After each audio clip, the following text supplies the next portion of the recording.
स्वागत है आपका दोस्तों मेरे इस वीडियो में। मेरा नाम मनोज कल्ला है। I provide hand holding training in all this technology.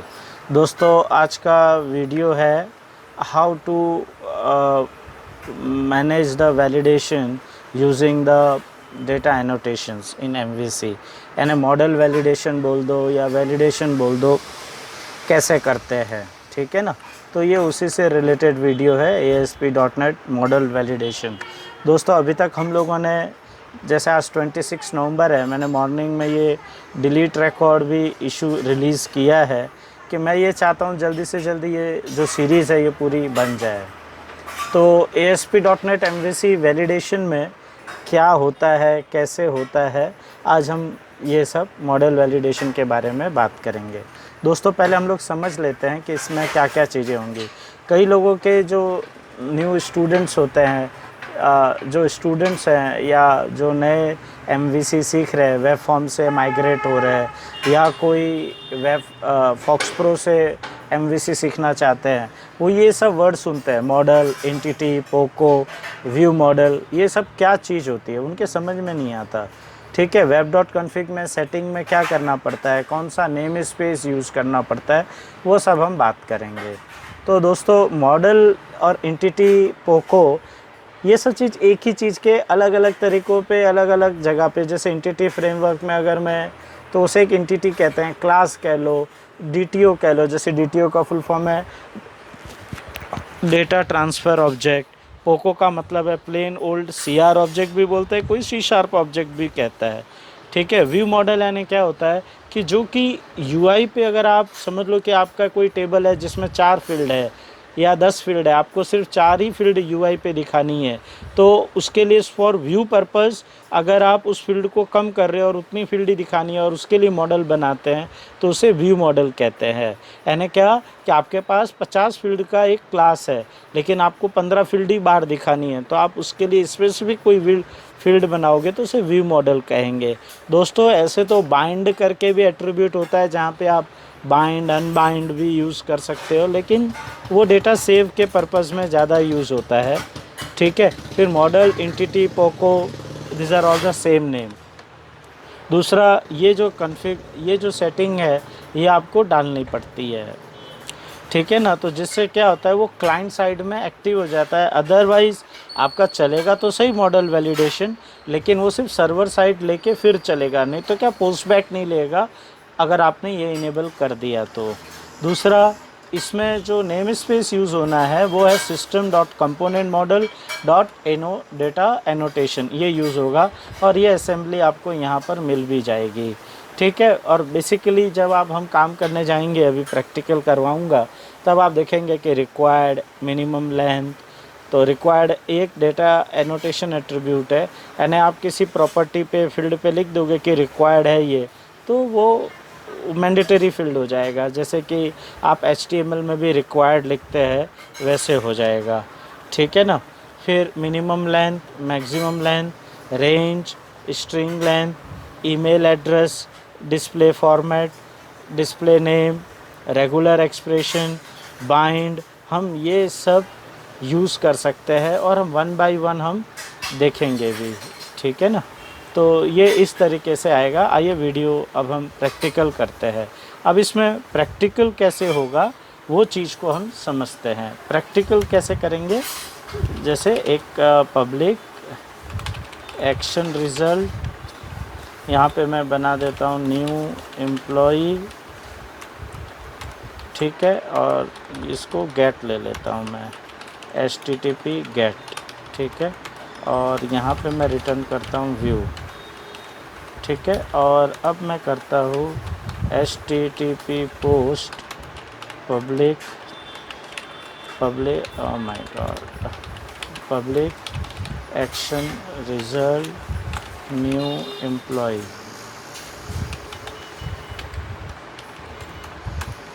और यहाँ आ जाएगा एक्शन नेम,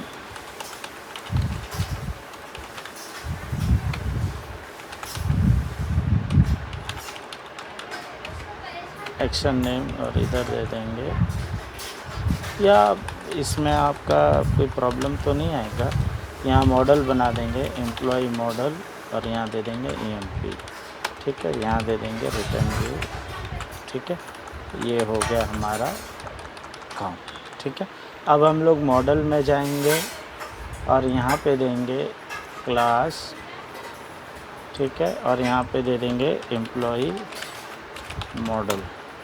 अब एम्प्लॉय मॉडल जब हमने ये दिया है तब इसके अंदर हम हमारी फील्ड क्रिएट करेंगे। फील्ड यानी कि हमको क्या क्या करना है और किस तरीके से करना है, राइट। तो अब हमारा जो फील्ड है वो हम लोग बनाने जा रहे हैं, ठीक है ना।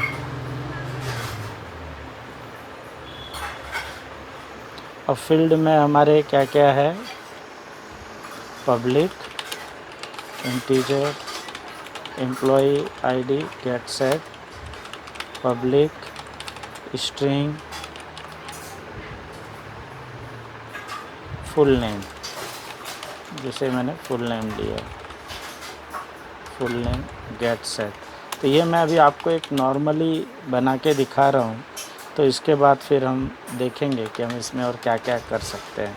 ये एज हुआ, जैसे इंटीजर एज ले लेते हैं, ठीक है, गेट सेट। और फिर हम लेंगे क्या, पब्लिक, इंटीजर, फ़ोन, ठीक है ना, ये फ़ोन ले लिया, राइट। और फिर ये ले लेंगे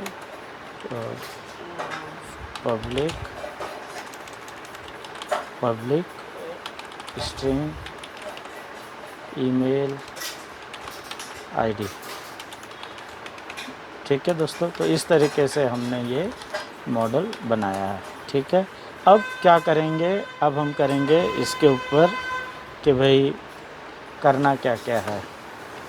तो यहाँ देंगे रिक्वायर्ड, देखिए अपने आप ऊपर आ गया component model dot data annotation, ठीक है। तो ये रिक्वायर्ड हुआ, लेकिन दोस्तों रिक्वायर्ड लिखने से पूरा काम नहीं होता। अब हमको यहाँ पे एरर मैसेज भी देना है। तो देख रहे हो, रिक्वायर्ड लिखने के बाद ये एरर मैसेज आप दे सकते हो, ये पैरेंथेसिस ब्रैकेट में।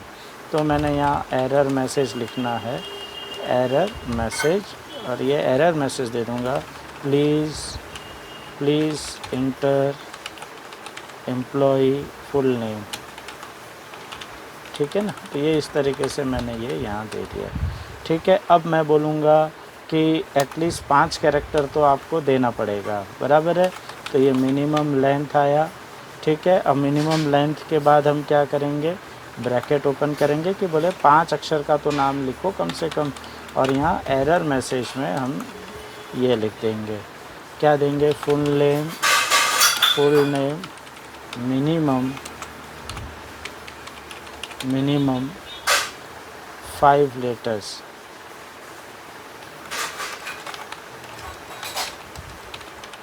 5 लेटर्स, ये भी दे दिया, ठीक है। और मैं बोलूँगा मैक्सिमम भी देना है, तो मैक्सिमम लेंथ, और मैं यहाँ पे बोलूँगा 50 कैरेक्टर। और ये एरर मैसेज यहाँ लिखूँगा, अगर 50 से ज़्यादा हो मैक्सिमम 50 लेटर्स, ठीक है। तो इस तरीके से मैंने ये पूरा किया। अब मैं क्या करूँगा, एज, ठीक है। अरे सॉरी, मैं गलत जगह लिख रहा था, यहाँ पे आएगा ये, ठीक है। और अब एज की बात करेंगे तो क्या होगा, एज पे भी हम रिक्वायर्ड लिख दे देंगे।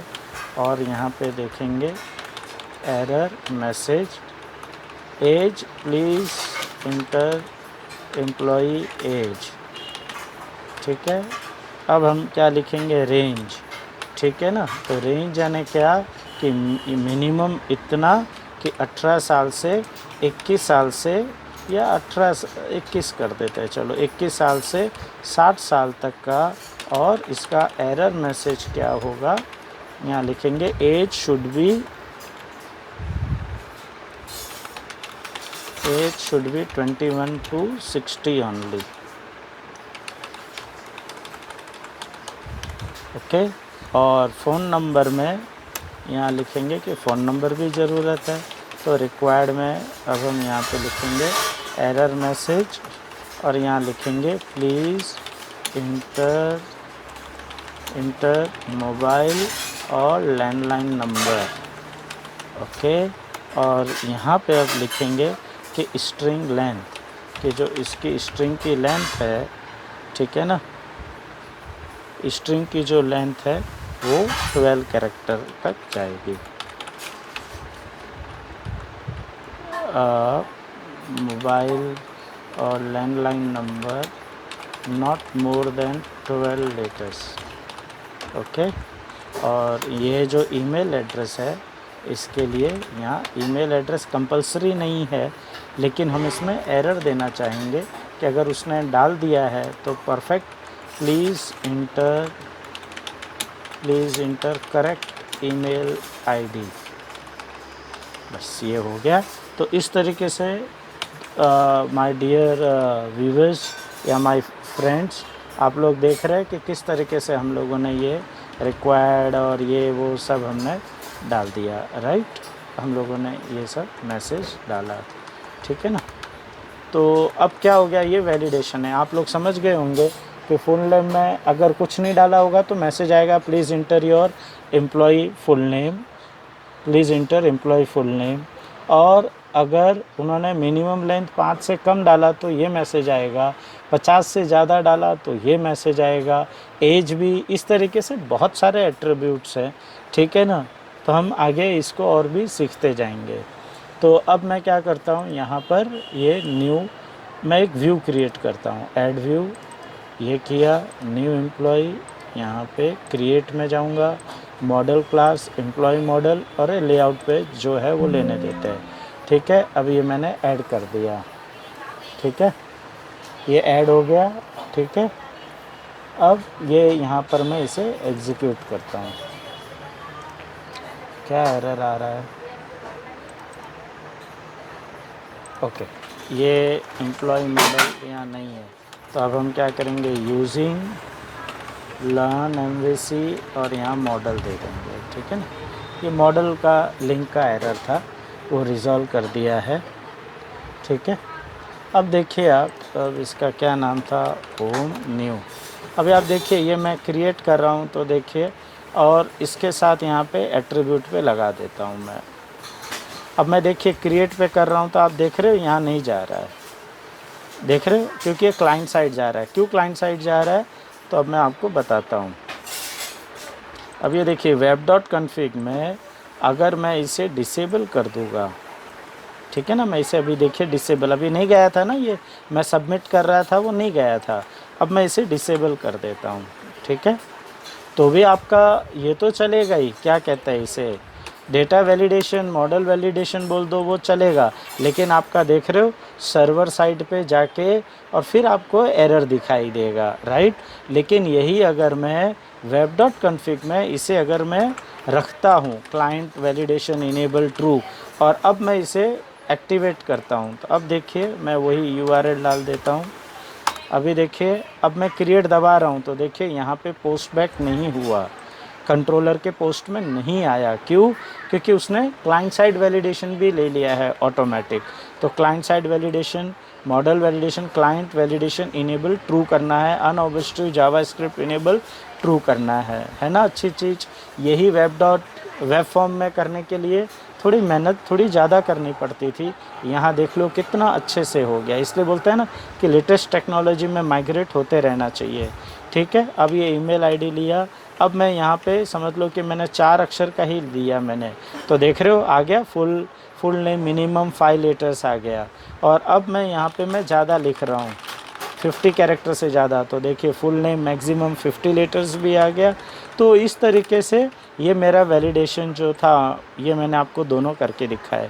अब रेंज में अब मैं यहाँ पे मैं सिर्फ 15 देता हूँ, तो देखिए एज शुड बी 21 to 60, और अगर मैं 0 देता हूँ तो भी वो आया। अगर मैं कुछ नहीं देता हूँ तो please enter the employee age, ठीक है। और फ़ोन नंबर अगर मैं यहाँ पे देख रही है ज़्यादा दे रहा हूँ तो इंटर द 12 लेटर से ज़्यादा नहीं देना है। और ईमेल आईडी अगर मैं ये लेके टैप करता हूँ तो देखो please enter the correct email address, और ये बैक टू लिस्ट करूँगा तो लिस्ट में। तो इस तरीके से क्या था, ये मुझे मॉडल वैलिडेशन बताना था आप लोगों को कि मॉडल वैलिडेशन ज़्यादा मेहनत किए बगैर किस तरीके से वी कैन अचीव। और दोस्तों ये आप जो मैंने मॉडल बनाया इसे आप DTO भी यूज़ कर सकते हो, यानी कि अगर आपके टेबल में 5 फील्ड है और यही 5 फील्ड का फॉर्म है, मतलब ये प्रॉपर्टी भी आपने बनाई है, तो इसे आप DTO के तरीके से भी यूज़ कर सकते हो, एंटिटी तरीके से भी। लेकिन अगर आपके बोलते हैं ना कि 50 फील्ड वहाँ है और आप 10 फील्ड ही दिखाना चाहते हो और उसके लिए मॉडल बनाया, तो आप व्यू मॉडल के तरीके से भी यूज़ कर सकते हो। तो मॉडल के टाइप 2 होते हैं, एक परफेक्ट मॉडल और एक व्यू मॉडल। ओके, तो आशा करता हूँ मेरे द्वारा दी गई जानकारी आपके काम आएगी। प्लीज़ मेरे चैनल को सब्सक्राइब कीजिए और वीडियो को ज़्यादा से ज़्यादा शेयर कीजिए। Thank you, thank you, thank you.